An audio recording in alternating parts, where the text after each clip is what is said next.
Fabien Graham, bonjour. Bonjour, Merci de me recevoir ici chez toi. avec grand plaisir. Pour commencer, j'ai quelques questions sur ton parcours. Est-ce que tu peux voilà, te présenter un petit peu et puis surtout, comment est née ta passion pour la lutherie? Euh, Est-ce qu'on appelle ça la lutherie d'art? Est-ce qu'on appelle ça de l'artisanat? Voilà. Présente-nous un petit peu ton parcours. Mais écoute, mon plus ancien souvenir remonte à une période où je devais avoir peut-être 7 ans, 8 ans. En fait, mon père était contrebassiste à la RTB en Belgique et ma mère avait été chanteuse à la maîtrise de l'ORTF à Paris. Et mon père était passionné d'instruments, il y a toujours eu des instruments à la maison, des contrebasses, des violons, etc. Et un jour, je me rappelle être dans un fauteuil et que mon père me remette un violon simplement pour le regarder. Et je suis resté peut-être trois quarts d'heure à l'observer, ce qui était probablement long pour un enfant, mais je n'ai pas vu le temps passer. Vraiment, j'étais presque obnubilé par l'instrument et surtout par deux choses qui m'interpellaient. C'était premièrement l'idée d'établir un instrument, parce que j'avais déjà parlé avec mon père de certaines choses, et l'idée d'ouvrir un instrument, j'avais déjà vu un instrument ouvert, mais l'idée d'établir un instrument me perturbait parce que c'était un petit peu comme un être humain, comme une opération réelle. Pour moi, un violon, c'était un tout, c'était comme un être, un tout, et que le fait de pouvoir d'établir cet instrument m'interpellait énormément. Et la seconde chose, c'était la tête du violon avec cette volute, cette spirale absolument parfaite. Enfin, quand elle est parfaite, mais vraiment cette forme qui est absolument sublime dans trois dimensions.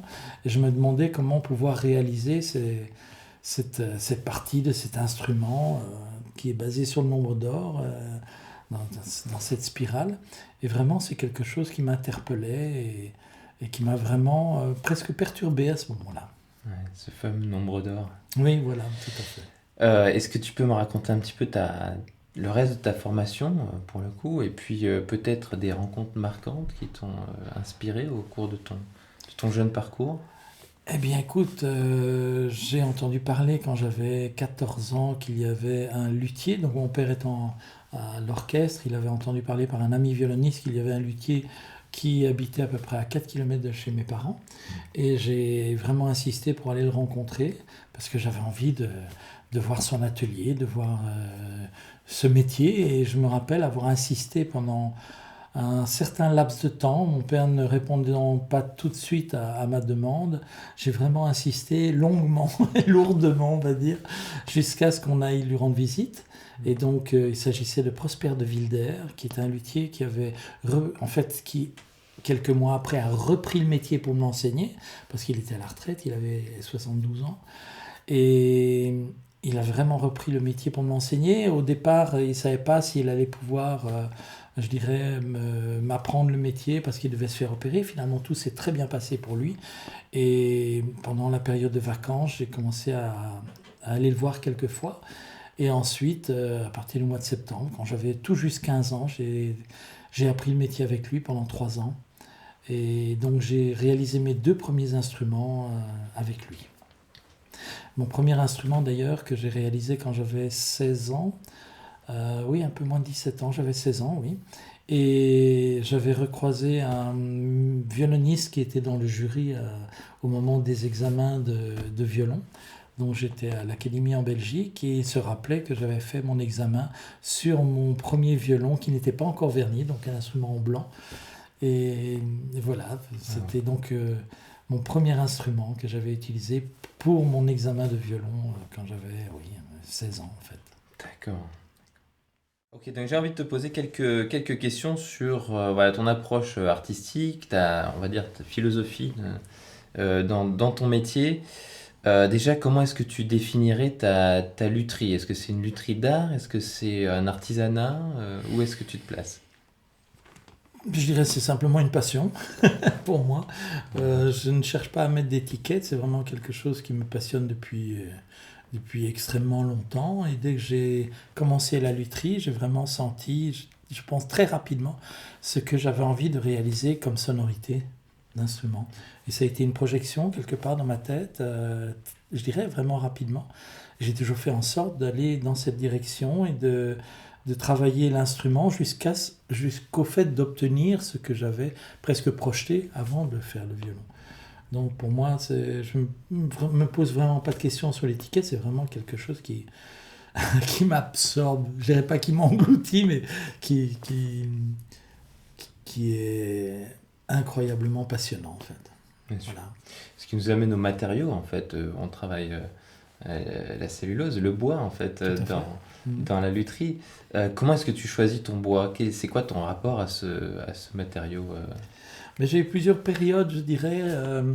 Pendant des années, j'ai travaillé à un épicéa qui venait de Suisse, de la forêt de Rougemont. Et j'ai préféré travailler toujours le même bois, en tout cas au niveau de l'épicéa, parce qu'il y a un rapport vraiment important au niveau du timbre de l'instrument, au niveau de l'épicéa. Et j'ai utilisé vraiment le même bois pendant plus de 20 ans, 25 ans, et le même modèle d'instrument, parce que je voulais vraiment changer les paramètres, mais les uns après les autres, pas changer de modèle, faire un modèle Stradivarius, un modèle Guarnerius. Je suis resté sur un modèle Guarnerius pendant plus de 20 ans, et en allant de plus en plus loin dans ma recherche pour aller de plus en plus vers la sonorité que je désirais. Donc là, c'est à cette période-là, c'était un bois qui venait de Suisse. Puis j'ai utilisé un bois qui venait du nord de l'Italie. Et maintenant, je réutilise un bois qui vient de Suisse vers l'Italie maintenant, on va dire. Voilà. D'accord. Ce qui m'amène à mon autre question. Le marché actuel, en fait, de la lutherie, il est un petit peu saturé. En tout cas, il se fait beaucoup d'instruments un petit peu partout, dans de plus en plus de pays, et il y a des luthiers de grand talent un petit peu partout. Comment est-ce que toi, tu te définis dans ce marché? Qu'est-ce qui fait ou tes particularités entre tradition et innovation? Où est-ce que tu te places? Je dirais innovation, je ne peux pas dire innovation, c'est simplement en quête de perfection. Donc c'est aller le plus loin possible dans cet idéal de perfection. Le dernier instrument que j'ai réalisé, j'ai d'ailleurs appelé le Phénix, c'est un instrument sur lequel, entre guillemets, j'ai passé plus de 1150 heures. Généralement, pour réaliser un instrument, c'est aux alentours des 200 heures, plus ou moins, parfois 150, 200, 250, mais là j'ai travaillé 1150 heures. J'ai travaillé même sur l'instrument monté en blanc, à enlever les poussières de bois à chaque partie, tout en jouant l'instrument, vraiment pour aller de plus en plus loin dans la quête de perfection au niveau de la sonorité, pour le mener le plus loin. Je pense que ça a été vraiment un travail en même temps spirituel, personnel, et un travail dans la matière en même temps. J'ai vraiment été au fond de ce que je pouvais personnellement à l'intérieur de moi. Et ça a été vraiment quelque chose d'extraordinaire parce que, je dirais, on n'est pas dans l'innovation, on est simplement dans une quête de perfection et d'aller de plus en plus loin. Et là, je pense avoir touché un point presque ultime, mais qui en même temps est un départ pour mes prochains instruments. C'est ce que j'avais envie d'atteindre et je pense avoir atteint ce point-là avec cet instrument-là. Alors justement, qu'est-ce que tu cherches en passant autant de temps sur un instrument c'est quoi les points principaux que tu cherches? Est-ce que tu penses aux instrumentistes? Est-ce que c'est autre chose? Est-ce que tu as d'autres critères? Pour cet instrument-là, je n'ai pas pensé aux instrumentistes, c'est un instrument que j'ai fait totalement pour moi. C'est-à-dire vraiment, je ne cherchais pas à correspondre à quoi que ce soit, je cherchais simplement à aller le plus loin possible dans la matière et retirer quelque part tout ce qui était superflu et qui empêchait d'atteindre le point ultime de sonorité et qui peut perdurer à travers le temps parce que l'instrument est vraiment totalement équilibré et il n'est pas faible, au contraire, il est d'une puissance phénoménale et avec un timbre qui a une profondeur, vraiment ce que je recherchais comme sonorité. Donc ça a été une quête pour aller vers une sonorité, mais qui me correspondait et qui correspondait aussi au modèle, à la possibilité par rapport au bois que j'ai utilisé. Après ça, on peut utiliser d'autres bois avec un poids spécifique différent au niveau de la table. Si on utilise un poids spécifique qui est plus élevé, on va avoir d'office un timbre plus bas au niveau de la masse du bois. Si on utilise un bois avec un poids spécifique beaucoup plus léger, eh bien le timbre va être directement plus haut.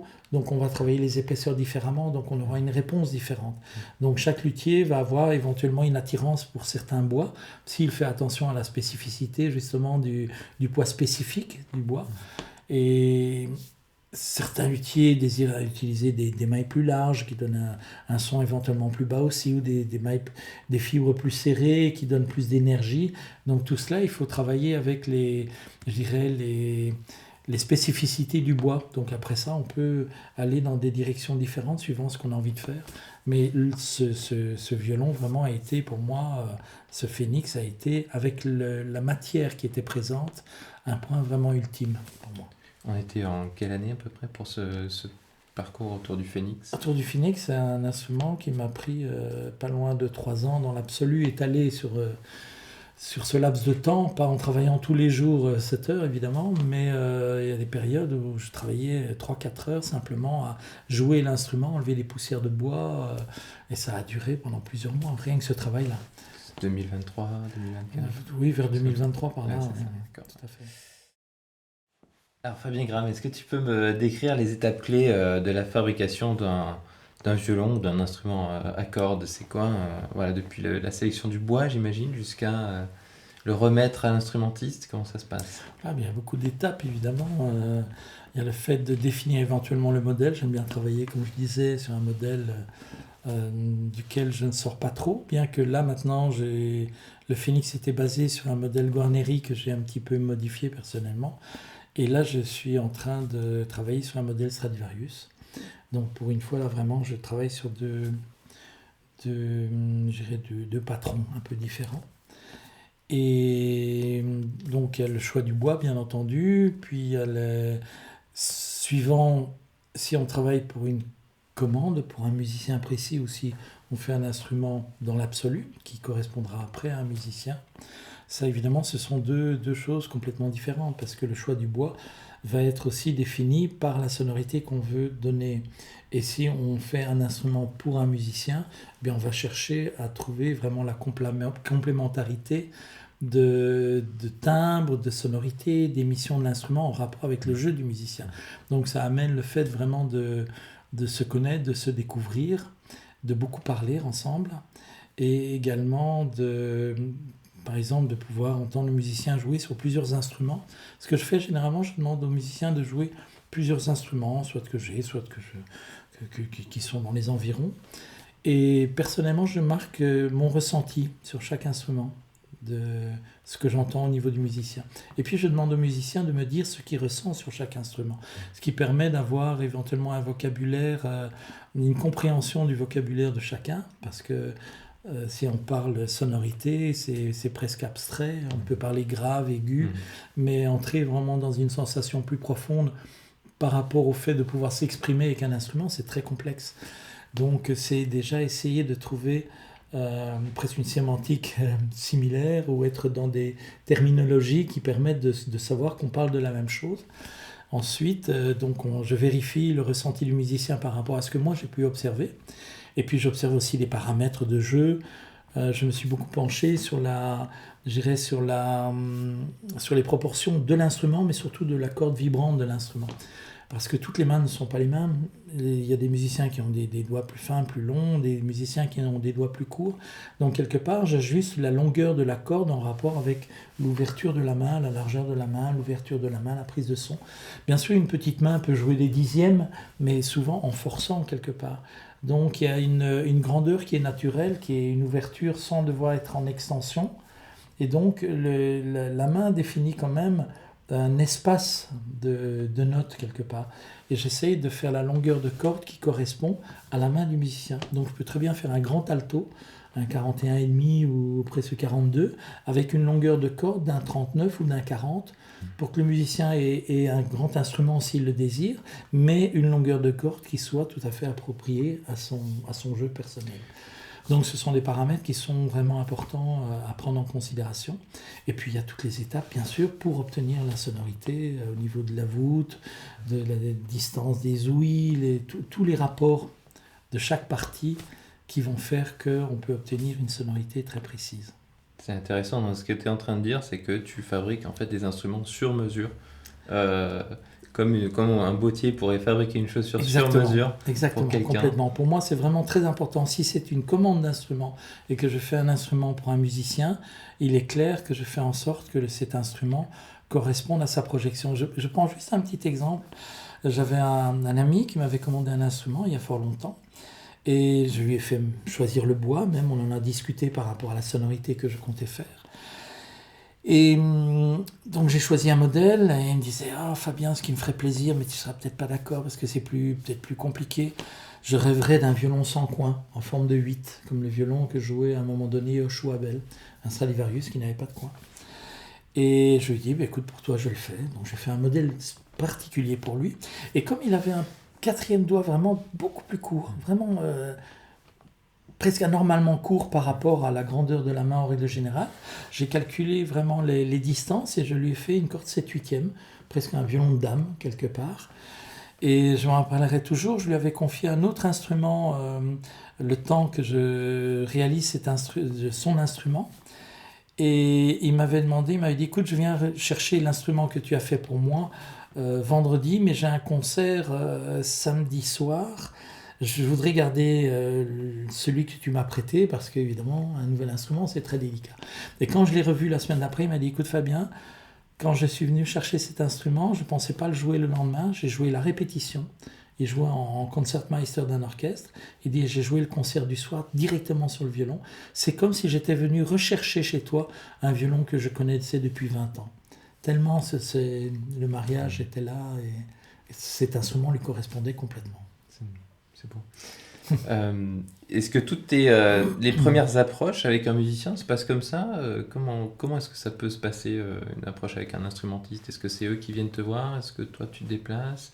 Est-ce que tu les rencontres au hasard? C'est au gré des rencontres. Parfois, ça peut être un concert, ça peut être quelqu'un que je connais depuis longtemps. Parfois, la démarche met du temps. Et certains musiciens, après un certain nombre d'années, ont envie de changer d'instrument et puis désirent s'approprier un instrument qui a été réalisé vraiment pour eux. Donc à ce moment-là, bien, c'est vraiment une rencontre, comme je disais, puis trouver vraiment le vocabulaire qui nous permet de nous comprendre pour que je puisse réaliser l'instrument. Et je crois que tu en connais quelque chose à ce niveau-là. Je crois aussi. Alors justement, comment est-ce que concrètement, donc on a parlé du rôle de l'instrumentiste qui est hyper important dans ton travail, comment est-ce que des mots communs que tu essaies de trouver avec ces instrumentistes, comment tu les intègres à ces gestes, à tes gestes lorsque tu vas fabriquer l'instrument? Comment tu les intègres? Je note des paramètres déjà de timbre. Pour moi, il y a plusieurs paramètres qui sont très très importants. C'est-à-dire que chaque musicien, avec ses doigts, émet des fréquences. Quand je dis émet des fréquences, avec une corde. C'est-à-dire que lorsqu'il joue sur un instrument, chaque musicien a une sonorité émise grâce à la quantité de chair, la largeur du doigt, la position. Donc il y a des musiciens qui vont éclaircir la sonorité, des musiciens qui vont assombrir la sonorité, ce qui fait que pour chaque musicien, je vais éventuellement élaborer le timbre différemment. C'est-à-dire qu'un musicien qui a énormément de cristallisation de son, on va dire vraiment une précision, une façon de prendre la sonorité qui est éclaircie, qui donne du focus, à ce moment-là, je vais faire un timbre beaucoup plus bas dans l'ensemble de l'instrument, mais ça peut être avec un décalage, ça peut être un timbre très bas dans les basses et plus haut dans les aigus, suivant vraiment les fréquences, suivant le jeu du musicien et sa main. Donc je vais vraiment calculer la hauteur de timbre que je vais réaliser sur l'instrument en rapport avec la sonorité qui sera donnée par la main gauche du musicien. Ensuite, la prise de son de la main droite. Certains musiciens vont jouer beaucoup plus en règle générale, parce qu'évidemment, des musiciens qui jouent dans tous les sens au niveau de la pression, de la vitesse, etc. Mais chaque musicien a, on va dire, un spectre de jeu, d'appui. Donc il faut que lorsque le musicien est dans le maximum de l'appui, l'instrument donne la totalité de sa sonorité. éventuellement avec une petite part de réserve pour si le musicien continue à évoluer aussi dans un certain sens. Mais quand un musicien a déjà travaillé depuis de nombreuses années, il a sa personnalité généralement. Et donc, au niveau de la main droite, je fais en sorte que le timbre de l'instrument s'ouvre, le spectre harmonique s'ouvre en rapport avec sa propre vitesse et son appui d'archet. Donc un musicien qui va jouer plutôt dans la vitesse plutôt que dans l'appui et qui appuiera moins que d'autres musiciens, je ferai en sorte que le timbre s'ouvre à une vitesse qui corresponde au maximum de son appui, et donc le plein timbre soit au maximum de son appui. Si au contraire on est face à un musicien qui a énormément d'appui et que toutes les notes sont appuyées, même les notes piano sont appuyées, à ce moment-là je fais en sorte qu'il y ait une réserve et presque un frein dans l'ouverture du timbre pour que le musicien sente la résistance de la corde. Parce que si un instrument s'ouvre complètement et qu'on est face à un musicien qui a énormément d'appui, il va dire mais ce violon résiste pas, je passe à travers. Tandis que si on fait un instrument qui a une certaine résistance, en rapport avec le jeu du musicien, il va sentir qu'il peut vraiment sculpter la sonorité. Maintenant, un musicien qui va jouer en vitesse, et si je devais réaliser un timbre qui vraiment est retenu et correspondant à un appui très fort, eh bien le musicien qui va jouer en vitesse sans appuyer va dire mais je n'arrive pas à sortir la sonorité de cet instrument. Donc il ne sera pas en adéquation avec la sonorité de l'instrument. Donc c'est pour ça que je fais et la hauteur de timbre en rapport avec la main gauche, avec le son de la main et avec la prise de son, et au niveau de la main droite, l'ouverture du timbre au niveau du spectre harmonique, pour que ça corresponde complètement et que le musicien puisse aller chercher tous les paramètres dont il a besoin pour lui-même s'exprimer. Super, tu nous parles là de timbre, de spectre, de grave, d'aigu, mais concrètement dans le bois, comment ça se réalise? Est-ce qu'on parle d'épaisseur du bois, Tout à fait, oui, de densité? Est-ce que c'est d'épaisseur, de densité, et puis de quelques petits secrets personnels aussi. Bien sûr, bien sûr. Tu as des anecdotes autour de musiciens que tu aimes particulièrement ou qui ont joué tes instruments et que tes instruments ont marqué aussi, eux, à leur tour? Je pense au troisième violon que j'ai réalisé quand j'avais 18 ans. Et c'est un instrument que j'ai réalisé, en fait, dans ma chambre, j'avais un petit espace, je dirais même pas 2 mètres carrés. J'avais un petit établi Workmate de Black & Decker, pour ne pas le nommer, de bricolage. J'avais des outils, mais vraiment de base, et j'ai réalisé 2-3 instruments comme ça dans ma chambre quand j'avais 18 ans.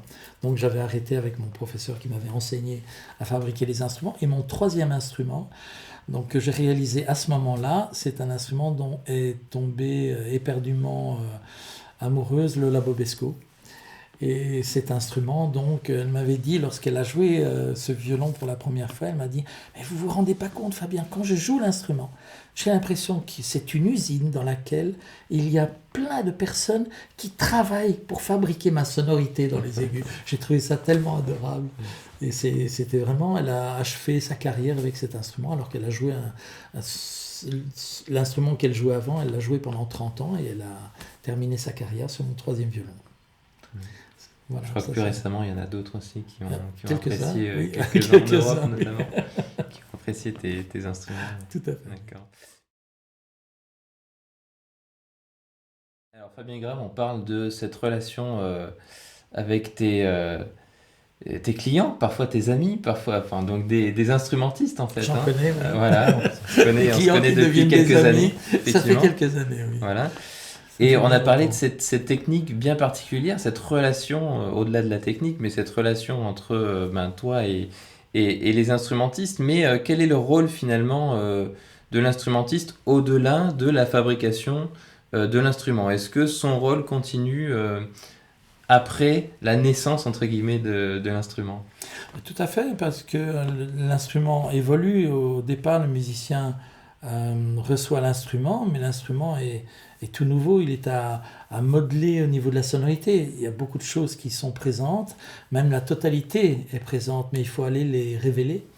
Et par le jeu, le musicien va interférer énormément, et par son évolution en rapport avec l'instrument, eh bien, je vais aussi pouvoir rebondir dans des réglages, dans des optimisations de réglages, en fait, principalement, pour aller de plus en plus loin dans la correspondance du besoin du musicien. Alors, quand bien tu dis un sûr. réglage, concrètement, on fait quoi sur l'instrument?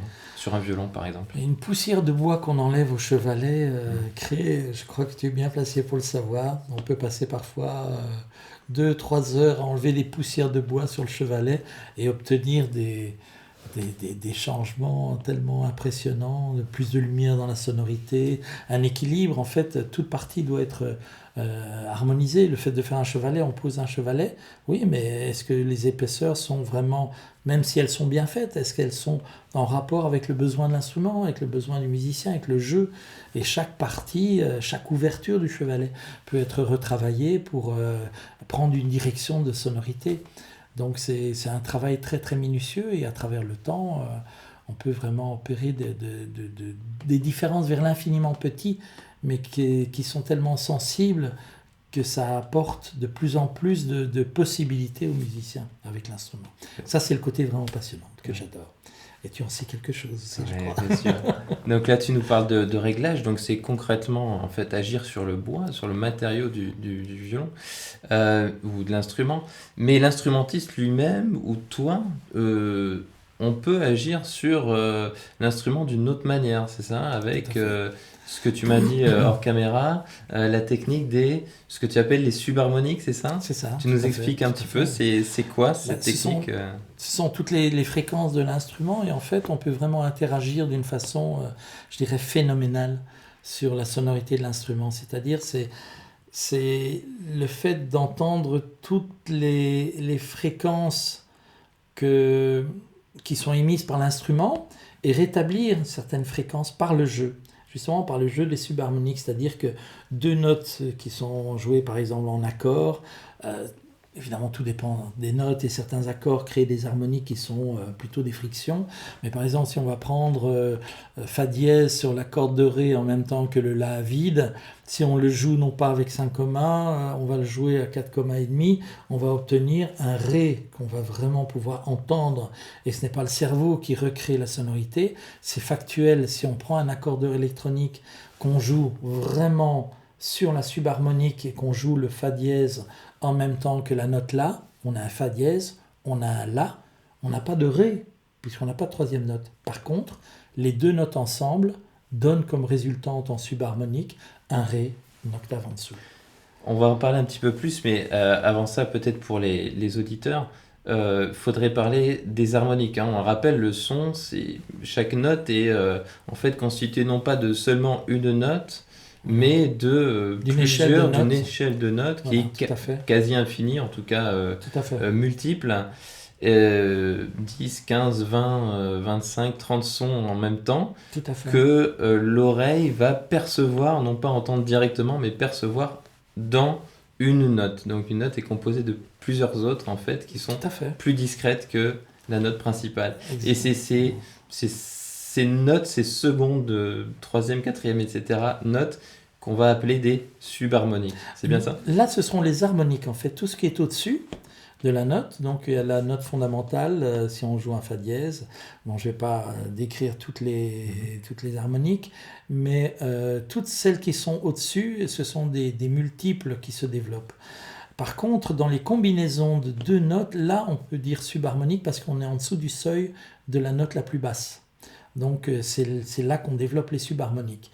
Et lorsqu'on joue sur les subharmoniques, en fait, on peut très bien entendre que la subharmonique est présente, mais on voudrait la sentir beaucoup plus ronde. Donc par le jeu, par l'appui, par la position de l'archet en rapport avec la corde vibrante au niveau de la position entre la touche et le chevalet, on peut commencer à opérer des différences d'émission de la sonorité, du son, et justement des subharmoniques. Donc on peut commencer à modifier vraiment cette sonorité par les subharmoniques et rééquilibrer aussi l'instrument et le développer dans une direction qu'on a envie personnellement d'entendre.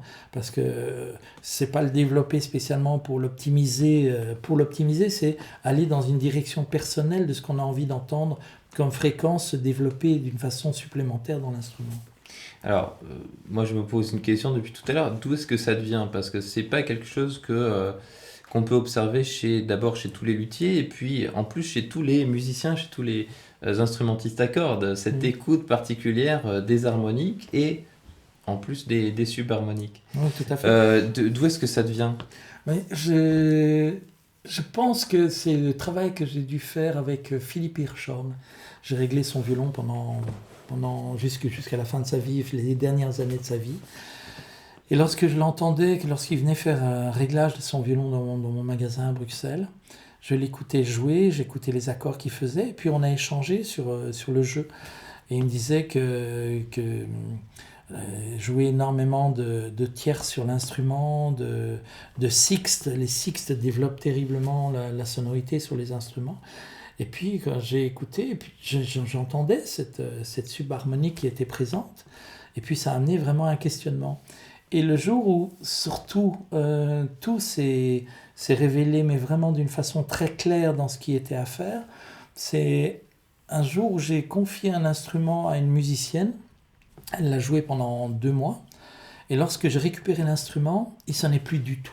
Mais quand je dis plus du tout, c'était une catastrophe. Je n'avais jamais entendu un violon sonner aussi mal.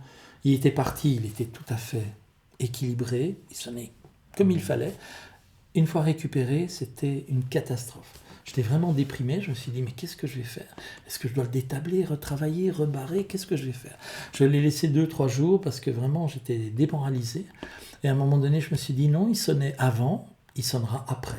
Donc d'abord, je me suis dit, est-ce que je vais changer les cordes? Je me suis dit, non, je ne vais pas changer les cordes. Je garde les cordes, je vais simplement jouer dessus et essayer de trouver ce qui ne va pas. Et il roulait sur Do bécard, Do dièse, chose que je n'ai jamais eue sur un de mes instruments. Mais vraiment, c'était injouable alors qu'il ne roulait pas auparavant. Donc j'ai cherché un accord dont la subharmonique correspondait à Do bécard.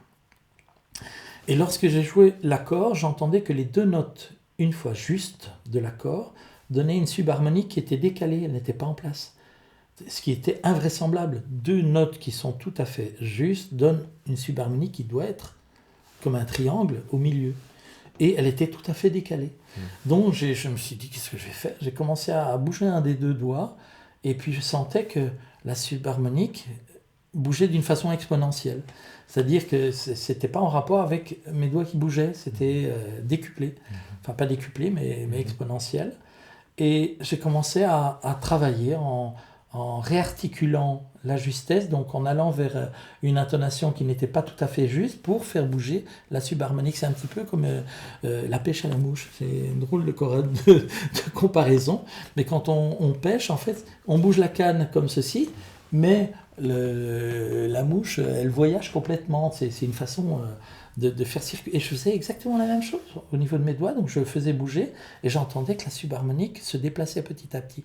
J'ai fait le même accord pendant à peu près 3 semaines à raison d'1h30 par jour, que cet accord-là. Tous les jours, 1h30, jouer le même accord en faisant bouger cette subharmonique. Et je sentais qu'elle se déplaçait. À chaque fois, j'allais chercher la note sur la corde de sol, le Do bécard. Et donc petit à petit, je sentais qu'il sonnait de mieux en mieux et que le roulement disparaissait. Après 3 semaines, il ne roulait plus du tout.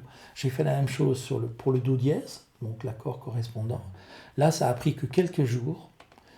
Ensuite, il ne roulait plus du tout. Et puis j'ai rééquilibré par les subharmoniques tous les registres de l'instrument. J'ai fait ça sur tous les accords, sur toute la longueur de la touche. Ça m'a pris à peu près 3 mois. Je jouais une demi-heure, 3/4 d'heure tous les jours et je jouais tous les accords. Dès que j'entendais une subharmonique qui me plaisait moins, qui résonnait moins, je jouais aussi en spiccato sur toute la corde de mi et je jouais en spiccato jusqu'à ce que j'entende la résonance, la note qui dure, donc qui continue à sonner. Et quand j'entendais une note qui sonnait plus ou qui avait une chute plus rapide, bien je l'accentuais. Où j'allais chercher des harmoniques tout autour. Donc j'ai fait ce travail-là sur toute la touche de l'instrument. Et quand j'ai terminé ce travail, cet instrument était revenu, mais avec une sonorité nettement supérieure que lorsque l'instrument était terminé. Et comment est-ce qu'on peut expliquer concrètement, peut-être avec des mots simples, cette influence du son, de la vibration sur le bois? Est-ce que ce sont les fibres de bois qui vont se déplacer, se réagencer au niveau microscopique? Comment ça se passe? Comment est-ce qu'on peut Ça reste expliquer un peu un mystère, rationnellement? quand même. Ça reste un petit peu un mystère. C'est pas évident de savoir, mais je pense qu'il y a un moment donné un rapport où il y a peut-être des inerties d'énergie, de sonorité qui se passent. Et en cherchant et en faisant passer les vibrations, les transmissions d'une façon très pure, parce qu'on est sur quelque chose qui est tout à fait logique et factuel au niveau du son, au niveau des fréquences, eh bien, je pense que ces vibrations commencent à se canaliser, s'orienter d'une certaine façon et vont de plus en plus loin sur la table d'harmonie et ça fait résonner tout l'instrument d'une façon tout à fait différente. Ouais, on mettra quelques images de ce travail. Très volontiers, oui. C'est un travail très fatigant à faire, mais tellement passionnant. J'adore partager ces informations parce que comment dirais-je, ça apporte une autre dimension sur le travail de l'instrument, de tous les instruments, mais évidemment, il faut qu'il y ait le potentiel dans le violon. On peut pas aller au-delà du potentiel d'un instrument, mais on peut aller très très loin dans le potentiel existant. Et donc, selon toi, en groupant ces deux techniques, à la fois cette technique des subharmoniques, en allant chercher ce son, et en réglage, est-ce que les deux se complètent ou... Complètement. Voilà. Complètement, oui. Il faut que l'instrument soit équilibré et parfois même le travail des subharmoniques amène à refaire encore un réglage encore plus pointu au niveau du chevalet parce qu'on sent qu'on peut aller plus loin et de plus en plus loin. Je ne dirais pas à l'infini parce que la matière, il ne faut pas retirer la matière. Donc il y a une quantité de matière qui est juste, mais c'est avec des poussières de bois que l'on peut enlever, on peut vraiment aller très très loin dans l'évolution de la sonorité. Oui. On comprend en t'écoutant que c'est quelque chose d'absolument essentiel, en tout cas qui devrait faire partie de notre routine quotidienne en tant qu'instrumentiste, violoniste, altiste, violoncelliste, etc., etc. Surtout les instrumentistes à cordes. Et pourtant, à ma connaissance, c'est pas enseigné dans les conservatoires. On n'enseigne pas ces techniques d'écoute particulières sur les harmoniques et les subharmoniques dans les écoles de musique du monde entier. Tout à fait, oui. Et pourtant, voilà, c'est quelque chose d'assez essentiel au développement de l'instrumentiste, même dans sa jeunesse. Je souhaiterais énormément que ça puisse se faire. Moi, c'est pour ça que je partage cela dans le cadre de stages que je donne, qui s'adressent à tout niveau de musiciens, des concertistes aussi, qui ont envie d'une nouvelle vision, de revoir la sonorité d'une façon vraiment très factuelle, parce que c'est totalement objectif. On le fait, on a le résultat. Et je donne des stages de 2 jours. C'est un travail qui joue en même temps sur le fait d'avoir un étalon au niveau d'une justesse sur les subharmoniques, qui sera une justesse qui ne sera pas utilisée lorsqu'on jouera avec les autres musiciens, mais lorsqu'on jouera avec les autres musiciens, on jouera toujours sur les mêmes fréquences et la même justesse dans les mêmes passages.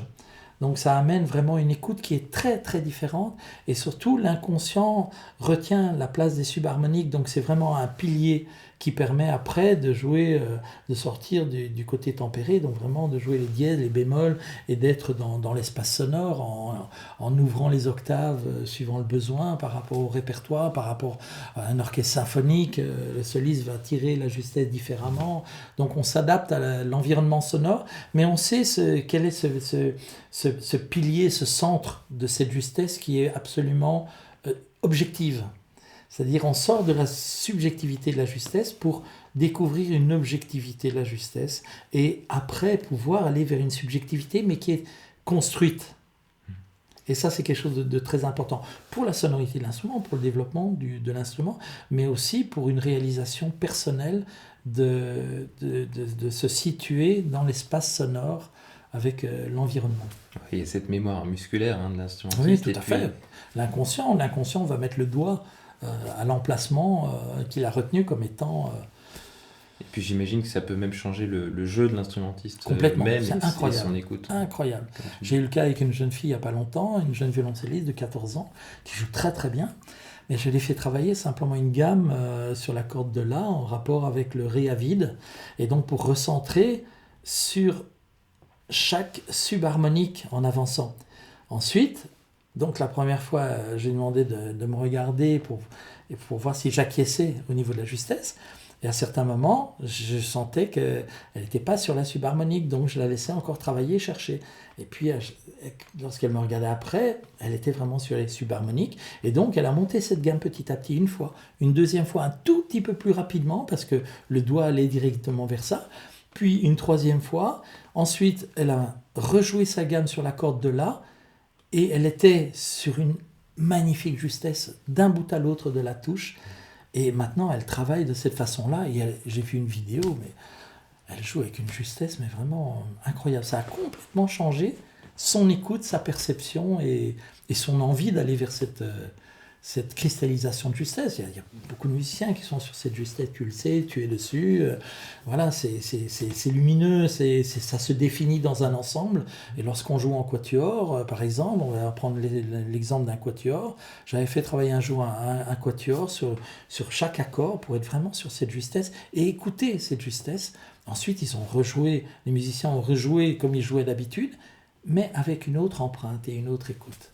Et ça, c'est magique. Et peu importe voilà, les genres, les styles de répertoire, que ce soit le baroque par exemple, qui, Baroque on est le sait, très tempéré, voilà, très à cheval sur très, cette écoute, et ça s'adresse tout à fait. aussi à eux. Tout à fait. Et puis les musiciens classiques, ou même voilà, jusqu'aux plus contemporains, hein, Absolument, absolument. cette qualité d'écoute C'est magique. voilà, C'est magique. transcende les répertoires. Tout Ouais, à fait. ouais.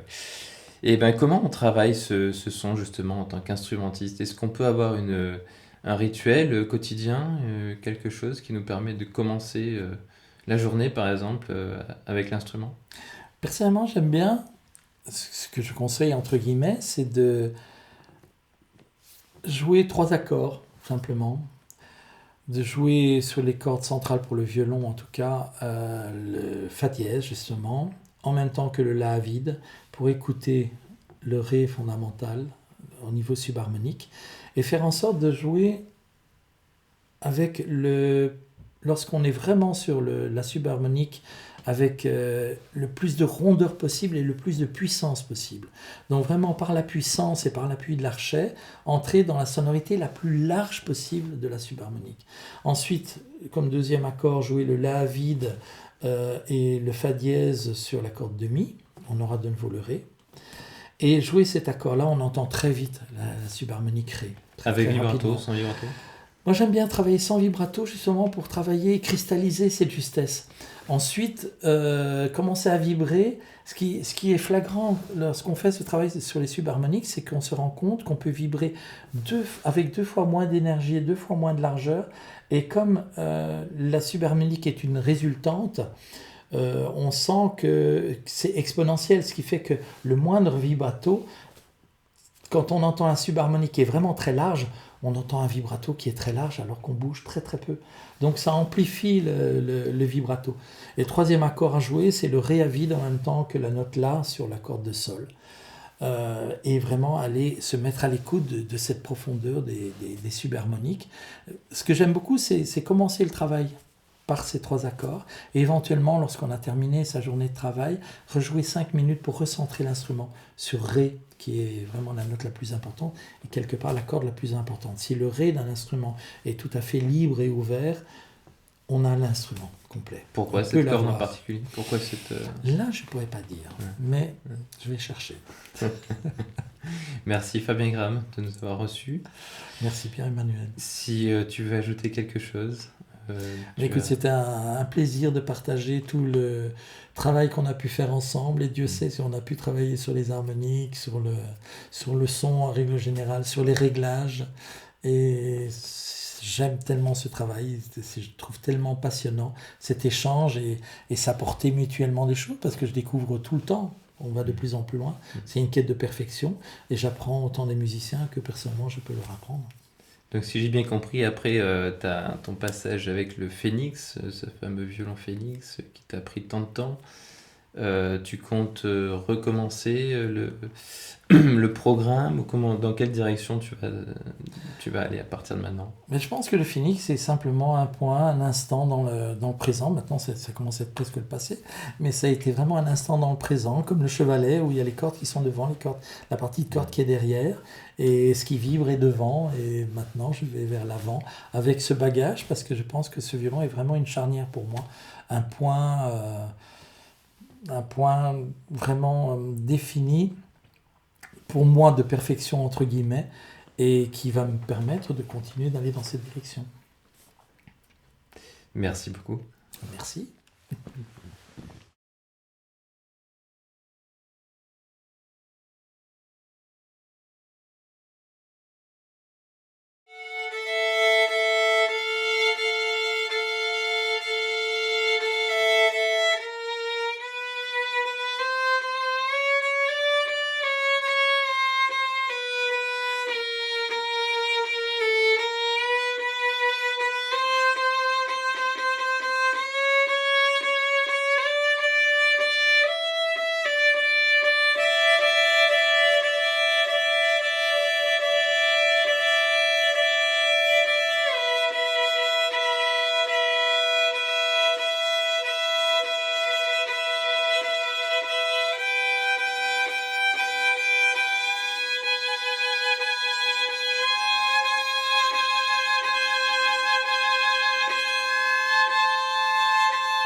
La si bémol commence à aller un petit peu mieux.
Chercher par en dessous la note pour l'amener vers la justesse, pour rendre l'harmonique de plus en plus malléable quelque part.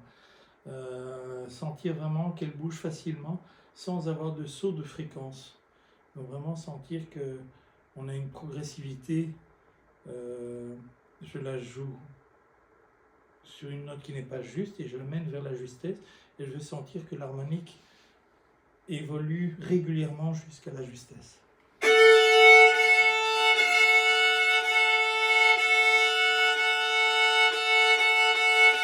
On l'entend, on l'a, mais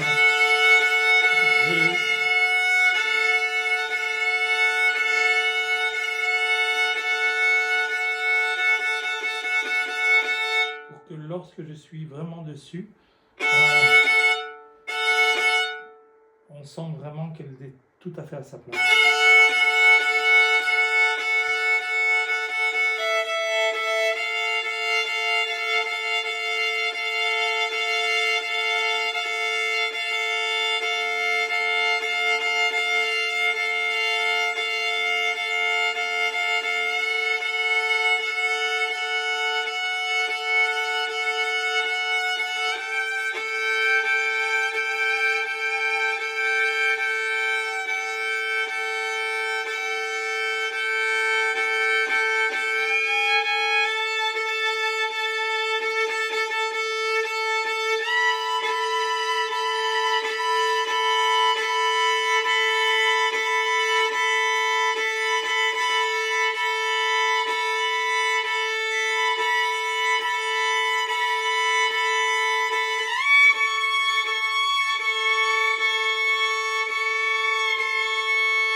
sentir un certain type de réaction lorsque je suis juste sur l'harmonique et que je la reprends avec une intonation de la deuxième note de la note la plus haute venant de plus bas et en allant sur l'harmonique. Je veux sentir vraiment une progression de l'harmonique, que ça suive vraiment les mouvements et qu'il n'y ait pas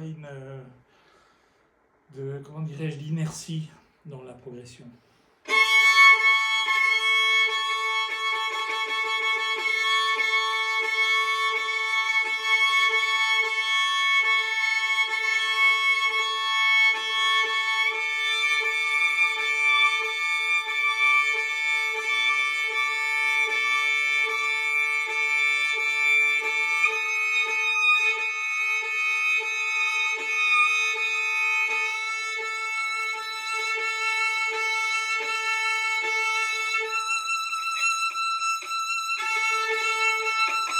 On entend que c'est une justesse qui est un peu, c'est plus bas pour avoir justement la subharmonique.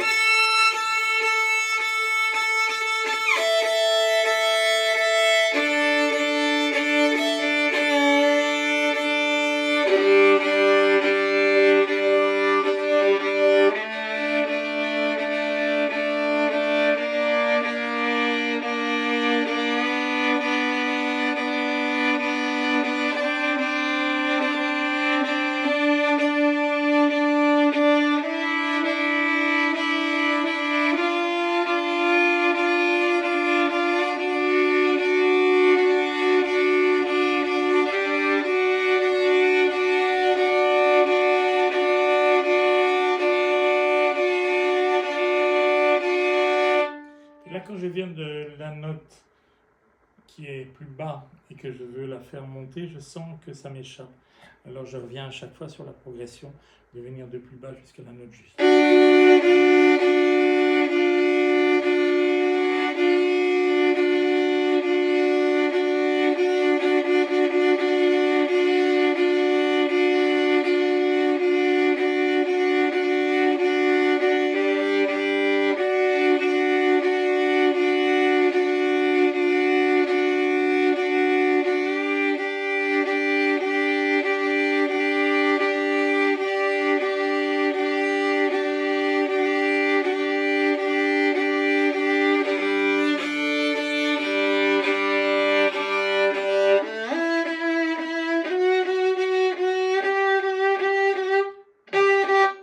Qui coince.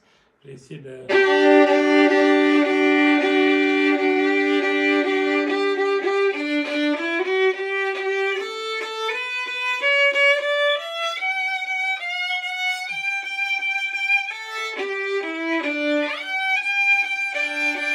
Alors je vais la prendre à l'inverse, par le haut.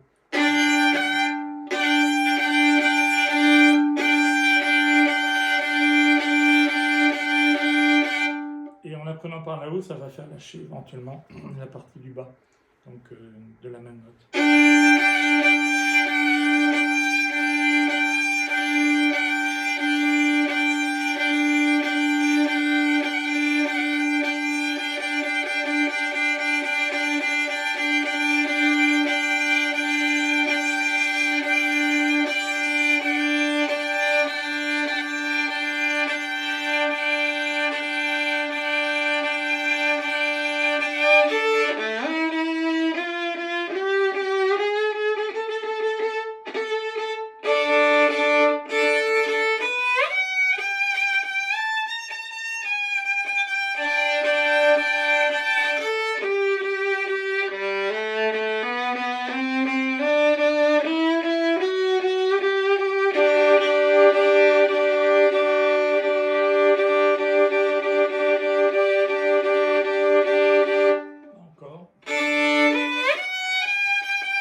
instrument, je sens que j'ai plus de possibilités de différence de points d'impact au niveau de la tacte. Je peux m'éloigner, revenir et j'arrive toujours à entrer dans un son quasiment similaire. Avant, si on bougeait légèrement, eh bien l'émission échappait ou développait plus de fréquences aiguës et parfois était moins nette. Et maintenant, il commence à être plus net d'une façon plus large.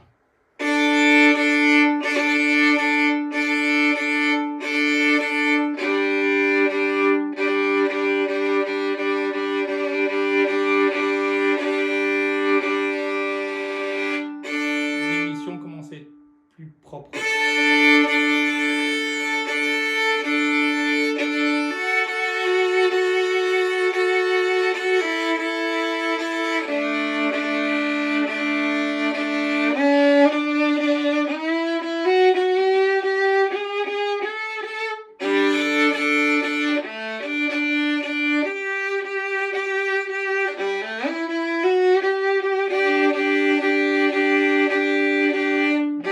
Ça commence à venir.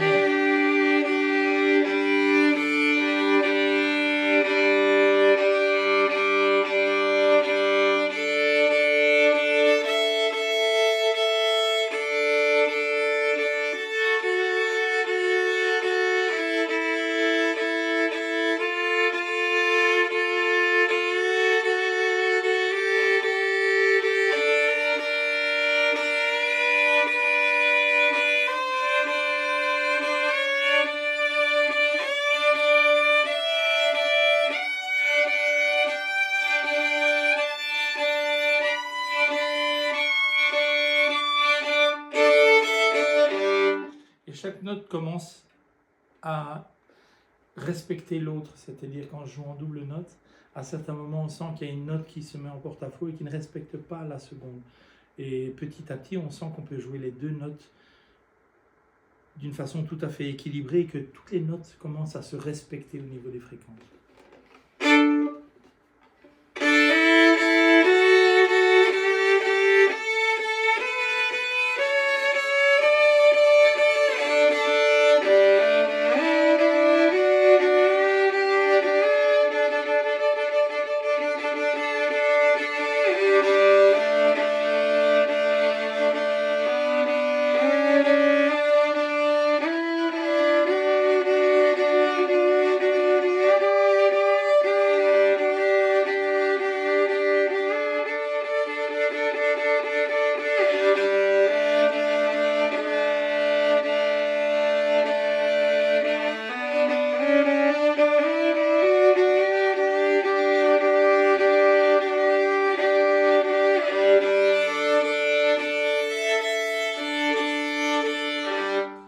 La tête régulièrement pour refaire circuler le son, vraiment et faire un avec le son, l'instrument avec le corps. Il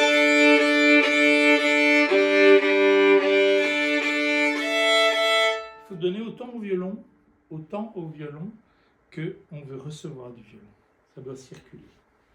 Ça paraît bizarre.